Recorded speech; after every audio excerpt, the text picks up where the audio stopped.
दुनिया में ऐसा कोई इंसान नहीं होगा जो अपनी जिंदगी में कभी बीमार ना पड़ा हो।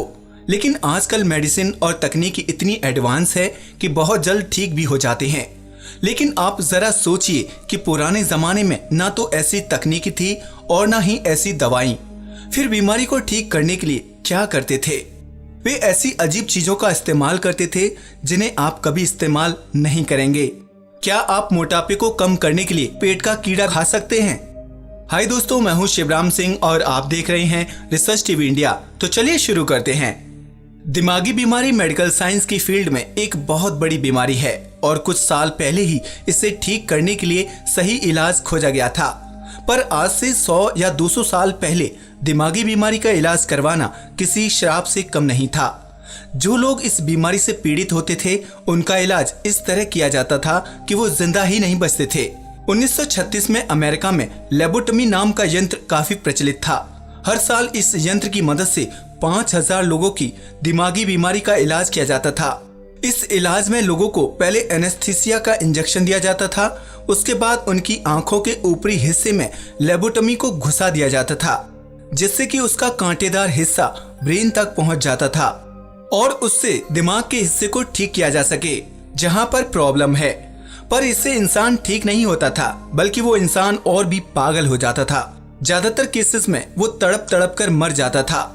इस मेथड से एक भी इंसान ठीक नहीं हुआ और 1970 में लेबोटमी वाले इस इलाज को बैन कर दिया गया। दुनिया में कई लोग ऐसे हैं जिनका वजन सामान्य से ज्यादा होता है। वो अपना वजन कम करने के लिए क्या क्या जतन नहीं करते। कोई ग्रीन टी इस्तेमाल करता है तो कोई नींबू पानी इस्तेमाल करता है। लेकिन 1800 में जब लोगों को अपना वजन कंट्रोल करना होता था या घटाना होता था, तब वे एक कैप्सूल खाते थे जिसमें टेपवॉर्म के अंडे होते थे। और जब टेपवॉर्म के अंडे से बना कैप्सूल पेट के अंदर जाता था, तब इन अंडों में से टेपवॉर्म बाहर आ जाते थे, जिसके बाद इंसान जो भी खाता उसकी सारी कैलोरी ये टेपवॉर्म खा लेते, जिससे इंसान मोटा नहीं होता था। पर जब टेपवॉर्म पेट में रहने के बाद लोगों को परेशान करने लगते, तब इसको बाहर निकालने की प्रक्रिया की जाती थी। इन टेपवॉर्म को पेट का कीड़ा भी कहा जाता है, जिसे निकालने के लिए आज से 200 साल पहले लोगों को एक बड़ी सी चीज को निगलना पड़ता था, जिसमें टेपवॉर्म को मारने वाला जहर होता था। जो इसे निगल जाता था वो बच जाता था, लेकिन जो इसे नहीं निगल पाता वो दम घुटने की वजह से मारा जाता था। दुनिया में कई ऐसे आहार हैं जिसे आप जिंदा रहने के लिए खा सकते हैं। उन आहार में कुछ ऐसे भी हैं जिनमें सभी न्यूट्रिएंट्स होते हैं, जिसे अगर हम सिर्फ जिंदा रहने के लिए खाएं तब भी स्वस्थ रहेंगे। पर कुछ लोगों को ऐसे आहार की खोज होती है जिसे खाने के बाद वो पतले भी हो जाएं और स्वस्थ भी रहें। इसी परेशानी को देखकर 1976 में डॉक्टर रॉबर्ट लिन ने एक टॉनिक बनाया और नाम दिया द लास्ट चांस डाइट। ये डाइट कोई जादू नहीं था, बल्कि एक टॉनिक था। डॉक्टर रॉबर्ट लिन के मुताबिक इसे हर दिन पीने से आपको कुछ खाने की जरूरत नहीं होगी और आप मोटे भी नहीं होंगे। पर यह टॉनिक और कुछ नहीं बल्कि प्रोलिन नाम की लिक्विड थी, जिसमें काफी कम न्यूट्रिएंट्स होते हैं। इसमें सिर्फ 400 कैलोरी एनर्जी होती है। हम जानते हैं कि एक स्वस्थ इंसान को लगभग 2000 से 2500 कैलोरी कंज्यूम करना चाहिए।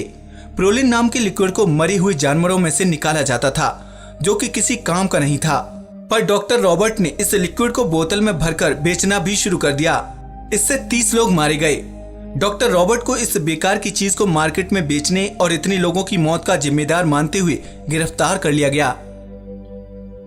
जब मैरी क्यूरी और उनके पति पियर क्यूरी ने रेडियम की खोज की, तब ये 19वीं सदी की विज्ञान की सबसे बड़ी खोज बनी। पर जब मैरी क्यूरी ने रेडियम की खोज की, उसके बाद रेडियम को लोग जादुई चीज मानने लगे। बड़ी बड़ी कंपनीज ने रेडियम को हर चीज में मिलाना शुरू कर दिया, जैसे कि टूथपेस्ट, चॉकलेट और पैक्ड वाटर। रेडियम को उस समय की कंपनीज खिलौने और घड़ियों में लगाने लगी, जिससे कि वो अंधेरे में चमकता था। साथ ही लोग रेडियम का इस्तेमाल कॉस्मेटिक में भी करने लगे। लोग रेडियम को पूरे फेस पर लगा लेते थे, जिससे कि अंधेरे में वो चमकने लगता था। इसके साथ ही इसका इस्तेमाल इरेक्टाइल डिसफंक्शन नाम की बीमारी के ट्रीटमेंट में भी किया जाने लगा। पर जब लोगों को पता चला कि रेडियम के रेडिएशन से जान भी जा सकती है, तो उन्होंने इसका इस्तेमाल करना छोड़ दिया।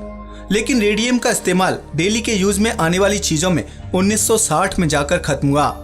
आजकल टॉयज और घड़ी को अंधेरे में चमकने के लिए रेडियम नहीं बल्कि दूसरे केमिकल का इस्तेमाल किया जाता है, जो कि नुकसानदेह नहीं होता। मर्क्यूरी, जिसे पारा कहा जाता है, वो काफी खतरनाक पदार्थ है। उसे खाने से मौत तो पक्की है। जिन मछलियों में मर्क्यूरी की मात्रा ज्यादा होती है उसे डॉक्टर भी खाने से मना करते हैं। पर सैकड़ों साल पहले मर्क्यूरी का इस्तेमाल सिफिलिस नाम की बीमारी का इलाज करने के लिए किया जाता था। सिफिलिस एक एसटीडी यानी सेक्सुअल ट्रांसमिटेड डिसीज है, जिसका इलाज नहीं कराने पर मौत हो जाती है। आज के समय इसे ठीक करने के लिए पेनिसिलिन का इस्तेमाल किया जाता है, पर 1300 से लेकर 1950 तक लोगों ने एसटीडी को ठीक करने के लिए मर्क्यूरी का इस्तेमाल किया। लोग इसे स्किन में रगड़ते थे, इंजेक्शन के द्वारा शरीर में लेते थे और कम मात्रा में खाते भी थे और अंत में मारे जाते थे।